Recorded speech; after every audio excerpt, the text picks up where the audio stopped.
आप सभी लोगों को मेरा नमस्कार। त्रिस्तरीय पंचायत निर्वाचन के वृहद पुनरीक्षण कार्यक्रम आज समाप्त हो रहा है घर घर सत्यापन का, जिसके अंतर्गत हमारे BLOs गण घर घर जाकर मतदाताओं के नाम बढ़ाने, उनका विलोपन करने या उनका संशोधन करने का कार्य आज पूर्ण कर लेंगे। आज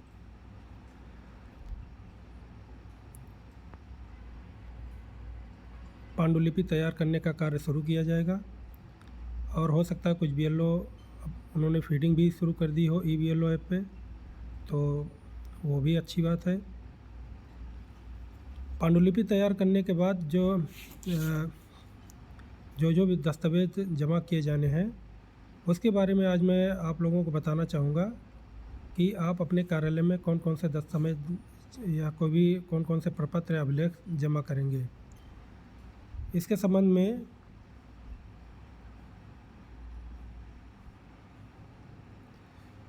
मैं आप लोगों को एक लिस्ट प्रोवाइड करवा रहा हूं जो कि हमारे यहाँ तैयार की गई है। उसके माध्यम से मैं आप लोगों को बताना चाहूँगा कि जो आप लोग गणना पत्रक तैयार करेंगे उसके साथ साथ कौन कौन से अभिलेख जमा किए जाएंगे।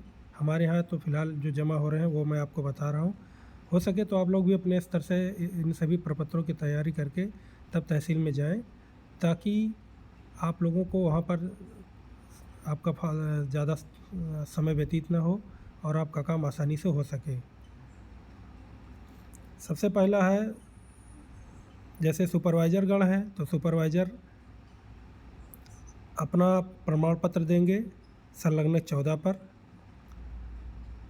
BLO अपना प्रमाण पत्र देंगे संलग्न 13 पर। गणना पत्रक की मूल प्रति एक कापी जो कि कार्यालय में जमा होगी, एक अदद। परिवर्धन की सूची 3 प्रतियों में तीनों अलग अलग नत्थी की गई हो। विलोपन की भी इसी 3 प्रतियां तीनों अलग अलग नत्थी की गई हो। संशोधन की तीनों प्रतियां अलग अलग नत्थी की गई हो। और हाँ, परिवर्धन संशोधन विलोपन की सूची पर प्रत्येक पेज पर सुपरवाइज़र के हस्ताक्षर अनिवार्य हैं। उसके बाद जो डुप्लीकेट मतदाता सूची आप लोगों को उपलब्ध कराई गई थी वो भी साथ में जमा होगी। फिर निर्वाचक नामावली के आधार पर सर्वे किए गए मतदाताओं का पूर्ण विवरण निर्धारित प्रारूप पर, जो कि मैं साथ में संलग्न कर दूंगा इन दोनों प्रारूपों को अपने वीडियो के डिस्क्रिप्शन में, आप लोग देख लीजिएगा। अब आगे बात करें कि जो सूचनाएं जमा मतलब साथ में जमा होंगी उसको मैं बता दे रहा हूँ। जैसे फॉर्म रिसीव करते वक्त आप लोग इस तैयारी को करके जाइए कि ये वीडियो में जो फॉर्मेट आपको दिखाया जा रहा है, इसमें ये फॉर्मेट फ़िलहाल मैंने अपने स्तर से बनाया हुआ है, ताकि कार्यालय स्तर पे उन लोगों को भी समय व्यतीत ना हो, ना आपका समय व्यतीत हो। और आप लोग अपनी सूची तैयार करने के बाद इस प्रारूप पर अपनी सूचना भी तैयार करके साथ में लेते जाएं। विकास खंड की संख्या व नाम, फिर ग्राम पंचायत की संख्या व नाम, मतदान केंद्र की संख्या व नाम या मध्यस्थल की संख्या व नाम। उसके बाद निर्वाचक नामावली में मतदाताओं की कुल संख्या, तो जिसमें पुरुष महिला योग ये रहेंगे। तो इसके लिए आपको मतदाता सूची उपलब्ध करवाई गई है उसमें महिला और पुरुष दोनों को अलग अलग काउंट करना है।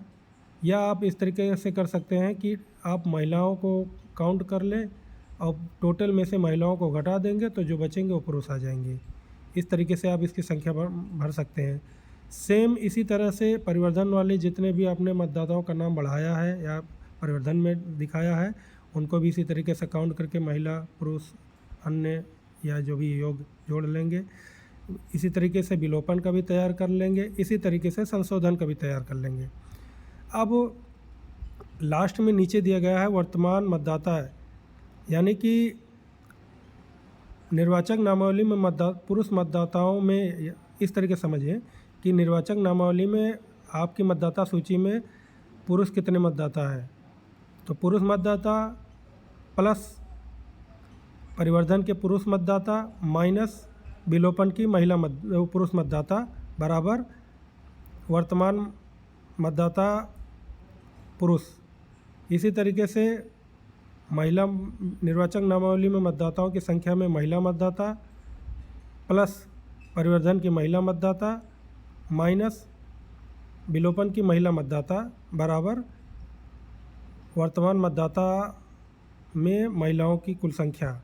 इसी तरीके से आप विलोपन का भी बना सकते हैं।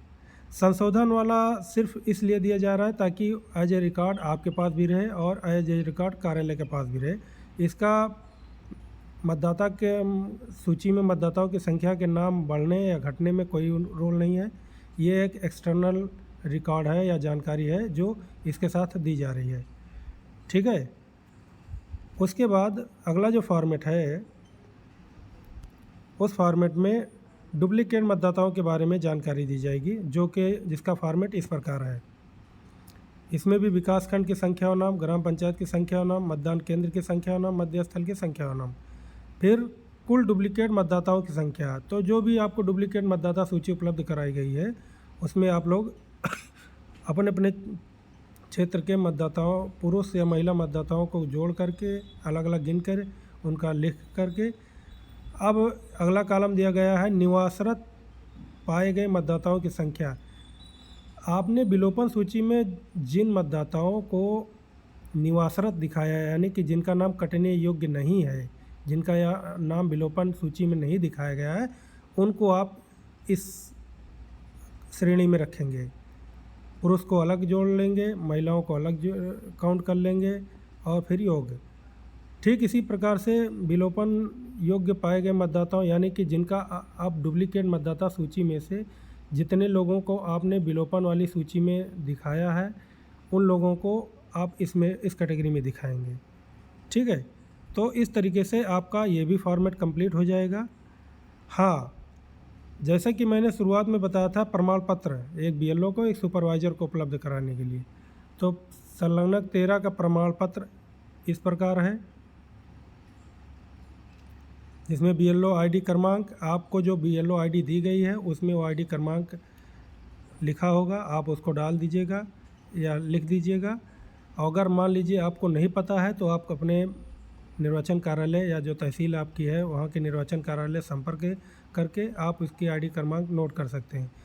बीएलओ का नाम, पूरा आधिकारिक पदनाम यानी पदनाम, कार्यालय का पता, निवास पता, जैसे कि आपने पूर्व में भी भर चुके हैं ये सब चीज़ें। कार्य प्रारंभ करने का दिनांक, तो जैसे कि आपको पता होगा कि घर घर सत्यापन का कार्य 19 अगस्त से लेकर के 29 सितंबर तक चला है। तो 19 अगस्त या उसके बाद की किसी तिथि को दिखा करके, जिस तिथि को आपने अपना काम शुरू किया है वो तिथि दिखा करके आप कार्य प्रारंभ करने की तिथि दिखाएंगे। और कार्य को पूर्ण करने की तिथि में आज यानी 29 तारीख की दिनांक या उसके पूर्व की दिनांक को ही ले सकते हैं, उसके बाद की दिनांक को नहीं ले सकते हैं। ठीक है। फिर आवंटित कार्य क्षेत्र का विवरण, जनपद का नाम, तहसील का नाम, विकास खंड का नाम, ग्राम पंचायत का नाम, मतदान केंद्र का नाम, मध्य स्थलों की संख्या और नाम, सौंपे गए भवनों की संख्या। तो आप मतदाता सूची में जितने भवनों को आपने पूर्व में काउंट किया है, गिन रखा है, वही संख्या दिखा देंगे। उसमें निवास आवासीय भवनों मकानों की संख्या वो आपका 100% ही होगा लगभग। ऐसे भवन मकानों की संख्या जिसमें आवासीय नहीं है। हाँ, ये भी हो सकता है कि ऐसे कई मकान मिले होंगे जो बने तो हैं लेकिन वहाँ पर कोई रहता ना हो, तो ऐसी संख्याओं को आप इसमें दिखाएंगे। तो जितनी संख्याएं आपके आवास में नहीं रहते हैं, टोटल मकानों में से उतना घटा करके जो बचेगा आप कॉलम पॉइंट नंबर 9.2 पे आप भर दीजिएगा। और जैसे उन आवासों या मकानों की संख्या जिनका निरीक्षण नहीं हो सका है, ये भी आप उसमें दिखा सकते हैं। फिर जैसे कि आपने पूर्व में एक फॉर्मेट में बना रखा है कि कुल परिवर्धन कितना है, कुल विलोपन कितना है, कुल संशोधन कितना है, आप इसी हिसाब से उस सूचना में से देख करके आप कुल परिवर्धन की संख्या, कुल संशोधन की संख्या, कुल विलोपन की संख्या नोट कर लेंगे। उन परिवारों की संख्या जिनकी गणना की गई है, यानी कि जो घर मिले हैं उनको आप इसमें दिखा दीजिएगा। और ऐसे मकानों के जिनके निर्वाचक गणना पत्रक बनाए गए हैं, तो जितने लोगों को आपने गणना पत्रक में दिखा रखा है या उनका विवरण भर रखा है, उतने लोगों को आप इसमें संख्यात्मक रूप से दिखाइएगा। ठीक है। बाकी ये एक प्रमाण पत्र नीचे दिया गया है कि मैं प्रमाणित करता हूँ फला फला, या जो भी चीज़ें दी गई हैं वो आप पढ़ लीजिएगा। 11.4 पे ये दिखा है घरों को बंद पाया गया, यानी कि वो घर जो बंद पाए गए, जिनके घर में कोई मिले नहीं, उनकी संख्या आप यहाँ दिखा करके अपना दिनांक, स्थान और BLO का नाम और हस्ताक्षर लिख करके आप अपने संपूर्ण प्रपत्र या अभिलेखों के साथ इसको कार्यालय में जमा कर लेंगे। हो सके तो इसकी एक फ़ोटो खींच करके अपने पास रख लीजिएगा, अगर एज ए रिकॉर्ड आप अपने पास रखना चाहें तो। ठीक है। ठीक इसी प्रकार से सुपरवाइज़र सर के लिए भी प्रपत्र दिया गया है, जो कि है संलग्नक 14। संलग्नक 14 का प्रपत्र इस प्रकार से है। मैं प्रमाणित करता हूं कि जनपद अयोध्या, तहसील फला या जो भी है, जिसका जो तहसील हो, विकासखंड, न्याय पंचायत क्षेत्र के अंतर्गत कितने मध्यस्थलों का वो दिया गया है, कितने ग्राम पंचायतों का विवरण दिया गया है, वो ग्राम पंचायतों की संख्या और नाम लिख करके अपना नीचे हस्ताक्षर, नाम, न्याय पंचायत, विकासखंड, तहसील, दिनांक डाल करके लिख करके आप सभी सुपरवाइजरगण संलग्नक 14 पर अपना प्रपत्र जमा करेंगे। बस इतनी सी जानकारी है। आप लोग वीडियो को देखें, बहुत बहुत धन्यवाद। हमारे चैनल को आप सब्सक्राइब करिए, हो सके तो आपसे अनुरोध है, ताकि हमें भी सपोर्ट मिल सके और हम और अच्छी और बेहतर बना सकें। आप सभी लोगों को वीडियो देखने के लिए बहुत बहुत धन्यवाद। शुभ रात्रि।